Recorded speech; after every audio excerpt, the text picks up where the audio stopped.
Missions can be done in many ways. Grace Mission has chosen to work with nationals in a partnership to help them with their ministries. They know the language, the culture, and can live within the means of their country. In Haiti, we work in the north, entering through Cape Haitian, and in Mexico down in Oaxaca, which is south of Mexico City. Going on a team to Oaxaca, Mexico is a great way to experience another culture and to see what missionary life is all about. You'll build relationships with these very friendly people.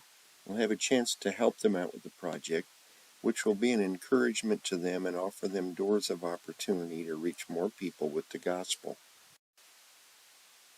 This city is nestled in the mountains and is spread across the valleys and the hills of this beautiful mountain area, and it is very, very beautiful. If you love Mexican food, you need to come to Oaxaca. There's a food stand on every corner, and the tacos served are just fantastic. Now, of course, you're going to see the Catholicism of this area.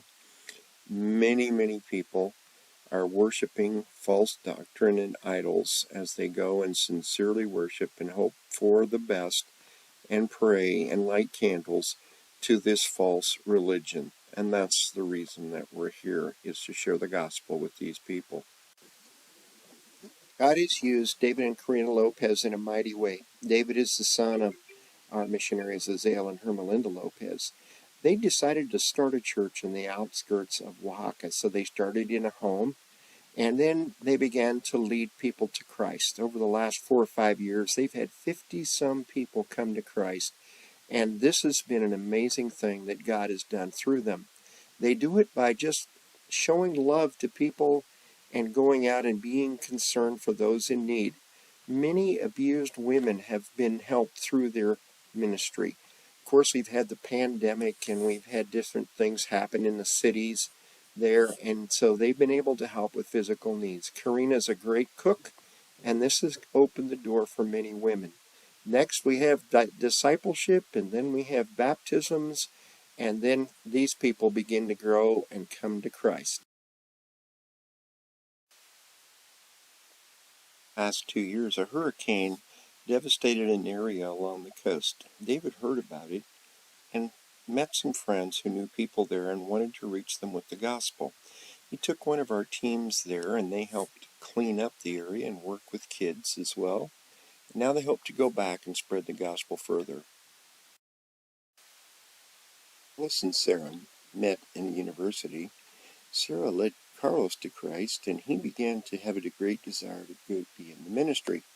After going to Rio Grande Bible School, they came back, and there was a location that we were able to obtain that had a great need for a church. Azael and Millie had started to lead people to Christ in that area, and they were discipling these people in the houses and reaching many for Christ at the same time. Carlos was ordained as a pastor there and began to work in the church. They have had many people come to know Christ. They also work with Vacation Bible School, which opened the door for them to have a kids club in their local school. They have discipled many of these kids, and now they are growing into young teenagers and growing in the Lord. Sarah is a doctor and also helps in a crisis pregnancy center where she leads ladies to Christ and helps them to have their babies. Please pray for this wonderful little family as they work and minister in the Los Alamos area. Ciro and Juanita Perez are the longest-serving missionaries we have on the field. Ciro and Juanita and their family have been so faithful over the years, and they've built up the church at Juvius into a powerful place where people come to know Christ as their Savior. It's due to the strong interpersonal relationships that they build with people because they care. Once they receive Christ, they are discipled in small groups and in larger groups. Men's ministries, women's ministries are prevalent.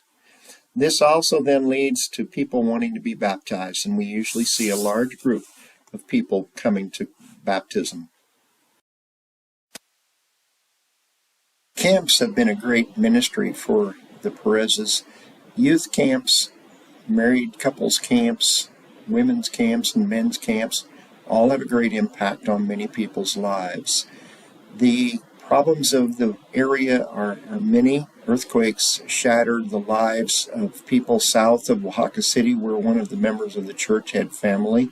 They went and ministered there, taking food and supplies and medical help, as well as shared the gospel, and many people came to know Christ as their Savior. Sierra and Juanita have a vision to have their facility be used in many ways for counseling and medical care, and they recently finished the kitchen and have finished the bathrooms in their facility to prepare for future ministry in their area. Thank you for your interest, and thank you for supporting Grace Mission's national ministers in Haiti and Mexico.